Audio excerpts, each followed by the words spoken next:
Et je vais rapidement vous expliquer un petit truc. Moi, j'ai vécu un accouchement il n'y a pas très longtemps. Celui de ma femme.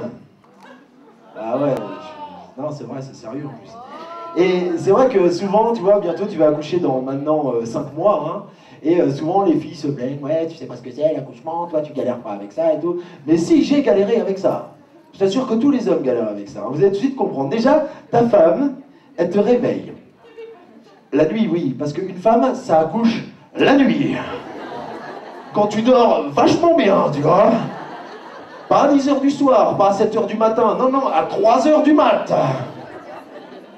Ta femme, elle te réveille, elle te secoue, elle fait « Chérie, chérie, j'ai perdu les os, je crois que je vais accoucher. » Si t'as perdu les os, faut pas croire, c'est sûr, tu vas accoucher. Hein, on peut pas attendre demain matin, hein, c'est pas possible. Hein. Bien qu'au début, je lui ai dit, on peut pas attendre un peu et tout. Non, vraiment, j'ai perdu les os, regarde. Bon, j'ai regardé, déjà, j'ai rien compris, j'ai cru qu'elle se pissait dessus, enfin, c'est dégueulasse. Ce qui fait qu'après ça, je n'ai pas touché à ma femme pendant 4 mois. Enfin bref, c'est une autre histoire. Et donc, tu es obligé de l'emmener avec la tête dans le cul, tu es obligé de l'emmener à l'hôpital ou à la clinique la plus proche. Alors, tu arrives là-bas, et puis là, il y a des infirmières, sages-femmes, ou même parfois médecins qui t'accueillent. Et la première chose qu'ils te disent, c'est « Vous êtes le père ?» Bah, ouais, je crois. Je sais pas, elles ont dû se dire que j'étais un connard qui passait dans le coin, qui savait pas quoi foutre à 3h du mat, qui a vu une femme enceinte qui a dit « Allez, je vais vous accompagner chez les épaules là, ouais, c'est moi, tu vois. » Donc là, tu vois, ouais, tu te font rentrer, tout ça, et avant que tu rentres, ils emmènent ta femme sur un petit chariot comme ça, et toi, ils te disent « Désolé monsieur, faut que vous passiez au vestiaire. » Alors déjà, tu comprends pas, tu savais pas que t'étais à la piscine, tu vois, c'est vrai. Ils t'emmènent au vestiaire, et là, c'est incroyable, moi, j'en revenais pas. Hein. Tout d'abord, ils te mettent une blouse verte, pomme, moche. Après, comme tu as l'habitude de courir dans les champs boueux à 3h du mat, ils considèrent que tes pompes sont dégueulasses. Donc ils te foutent des sacs plastiques hyper U autour des pompes. Vert, pomme, moche. Et comme pour eux tu ne t'es pas lavé les cheveux depuis au moins 3-4 mois, ils te foutent une charlotte verte,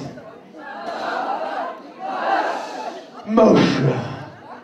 En plus, comme c'est forcément des tailles uniques, donc forcément 10 fois trop grand, quand tu te promènes dans les couloirs de l'hôpital avec ta blouse, on a l'impression qu'il y a Hachoum qui s'est cassé des 7 mains, tu vois.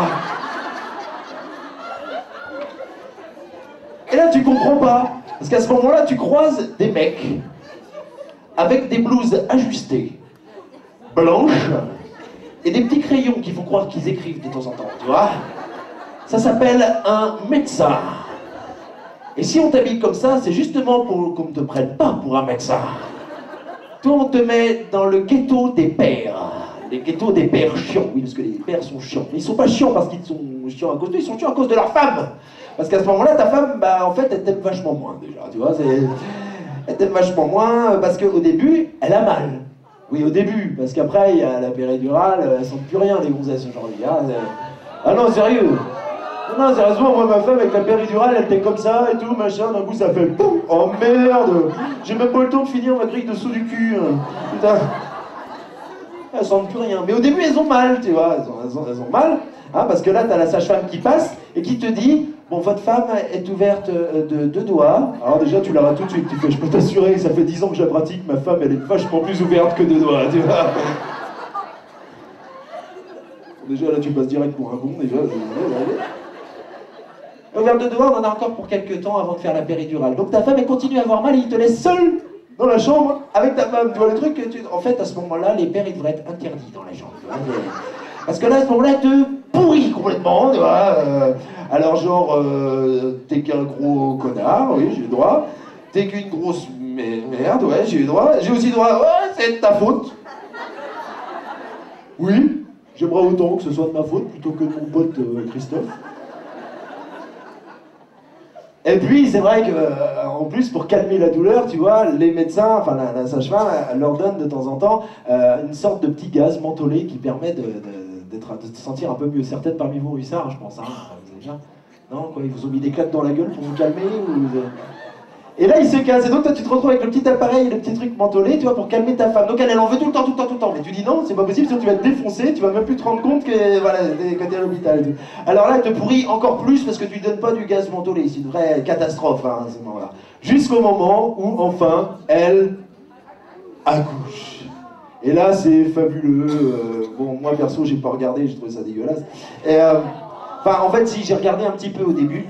Bon, déjà, à cause de ça, je me suis séparé de ma femme. Oui, forcément, hein, c'est pas vous qui remettez la bouche après. Hein. Ah, vous êtes tranquille, vous voyez ça toujours à 50 cm. Hein. Va y remettre la bouche, toi, tu vas voir. Hein. En plus, j'ai vu le bébé commencer à sortir, tu vois, je me suis dit, putain, ça rentrait largement. Elle s'est foutue de ma gueule pendant 10 ans, quand même, hein. Largement que ça rentrait. Bon, et puis finalement, le bébé est arrivé, c'était une petite fille. Je me suis dit, c'est pas grave, j'en ferai un autre.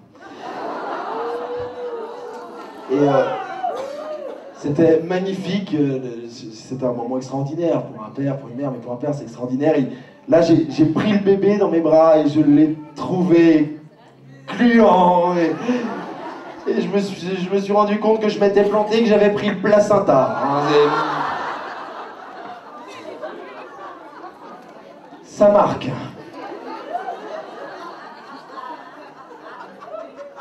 Mais bon, depuis, j'ai une petite fille qui a aujourd'hui 4 ans, enfin qui aura 4 ans lundi, là. Ouais, le 1er décembre. Vous lui dites... Vous allez tout lui dire, elle s'appelle Eva, vous allez dire bon anniversaire Eva à 3. 1, 2, 3.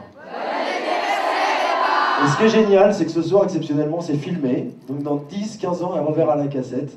Et elle verra que son papa, devant 160 personnes, il a dit que c'était son anniversaire et que vous lui avez souhaité bon anniversaire. Et là, elle me dira, t'es vraiment trop con.